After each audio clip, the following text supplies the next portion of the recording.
Hello and welcome back to the Tim Bush channel. Isn't this a little beauty? Well, later on in the show, I'll be taking this out for a proper drive and meeting the current owner. In the meantime, a big thank you to all my supporters and followers.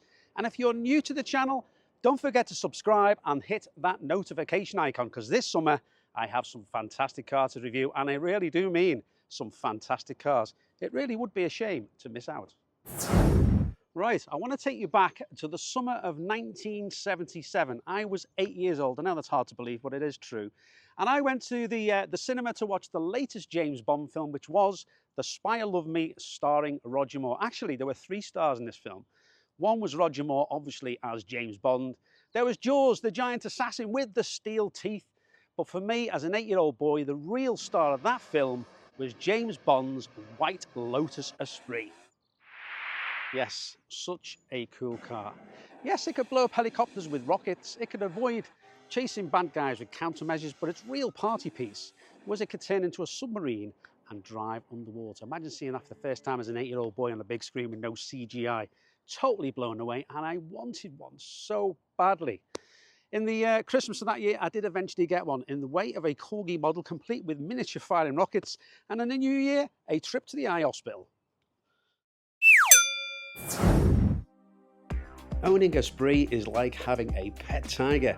It's exotic, it's thrilling, but it requires constant attention and a hefty wallet.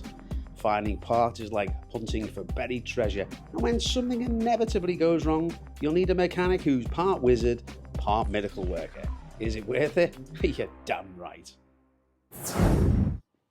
This beautiful 1979 S2 has been lovingly restored in Carnival Red, covering just 77,000 miles in 44 years. Now, the Esprit is a bit of a mongrel. It's got the door handles from a Marina, the rear lights here are from an SD1, and the gearbox is a Citroen, but who cares when it looks this good? The car's beating heart is a 2-litre 4-pot engine producing around 160 horsepower. Now, Lotus founder Colin Chapman famously quoted, "Simplify and add lightness." And this philosophy carries over into the Esprit. Weighing in at a tad over a ton, the car can accelerate to 60 in around 7 seconds. Now, other supercars of this era relied on huge V8 and V12 engines, adding enormous amounts of weight, which inevitably made them less rewarding to drive. The Esprit was a featherweight in comparison, and really a true driver's car. What I love about this classic car is its paperfold design, sharp edges, low slung, and in my opinion still looks good and relevant today. It's testimony to its designer Giorgetto. This legendary Italian designer has created some of the most iconic cars, including the DeLorean, the Mark I Golf, and the Maserati Bora, just to name a few. But you could argue that the Esprit obviously didn't have the same commercial success as the Golf, but for me, the Esprit remains one of my favourite sports car designs, and not just because of that trip to the pictures in 1977, although it did help. The interior is like a time capsule of retro awesomeness, perfect for suave secret agent Mr. Bond. The instrument cluster lords over the space above the steering wheel, making you feel like, I don't know, you're about to launch into space, rather than down the road to the shops. And those pedals, they're like a tiny dance floor for your feet, packed tighter together than a sardine can for easy heel and toe action. It's not just driving, it's a tango with the road, and you are the Fred Astaire of the tarmac. Lotus have always made brilliant handling cars, and the Esprit is no exception. It's just a shame the engine didn't have a bit more power to match its incredible looks, although later models, including the Turbo, did address this.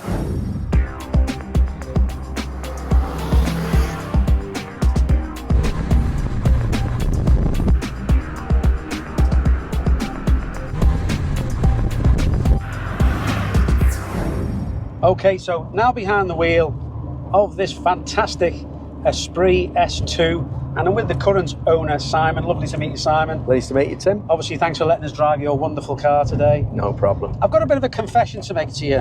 I've never driven an Esprit, and which is quite disappointing because I mentioned earlier on the video about when I was a boy going to see that James Bond film.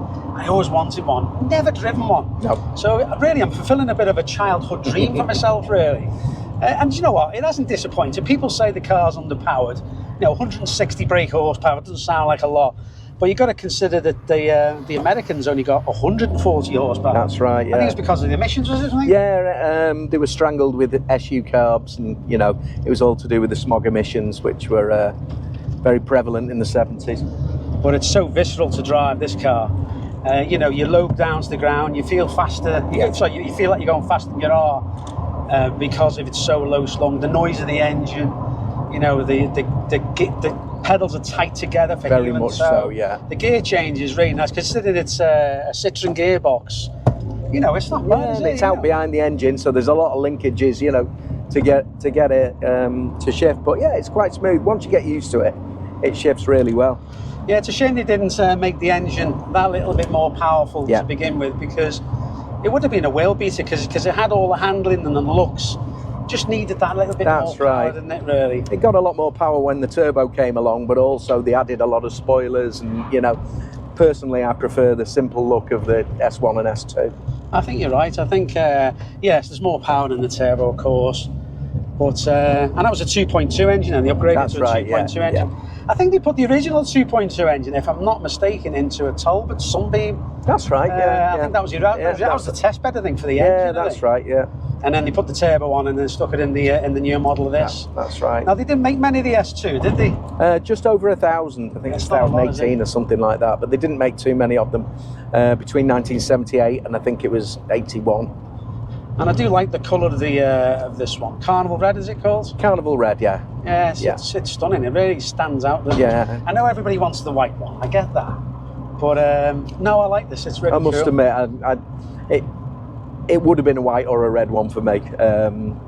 I went to see this from a gentleman in Kent, put it up for sale, and I drove down there straight away, even though it was like 4 hours from where I was working.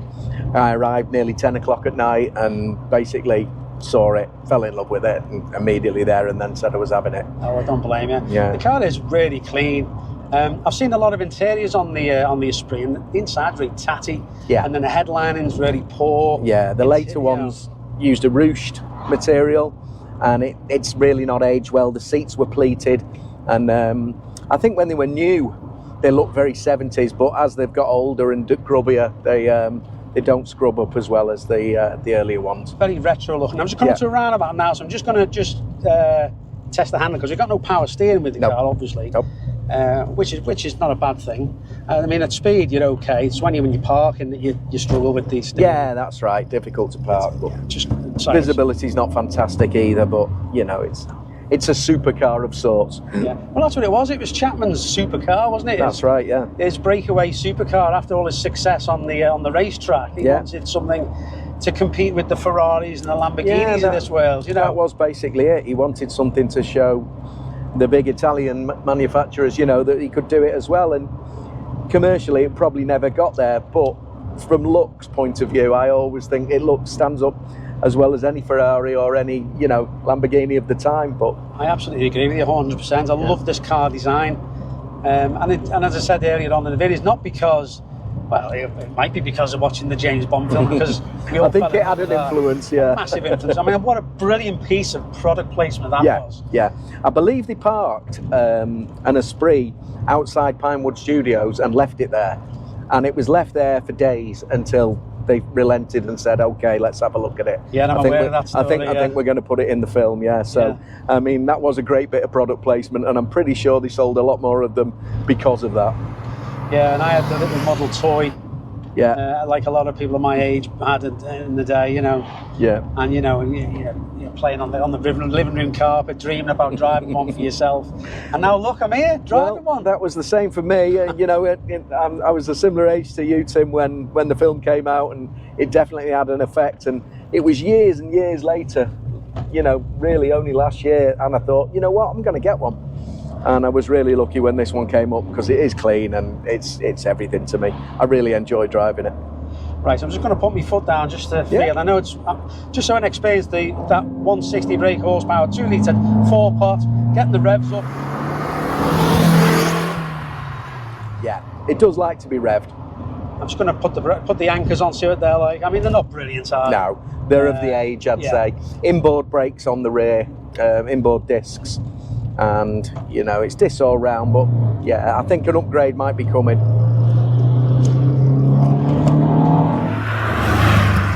But it certainly handles well.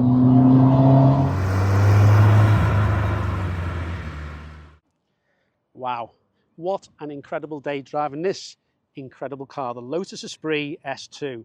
Well, obviously I've had a wonderful day. I hope you've enjoyed the show. Don't forget to subscribe. Obviously, thanks for watching, and don't forget to check out all the other videos on the Tim Bush channel. Cheers!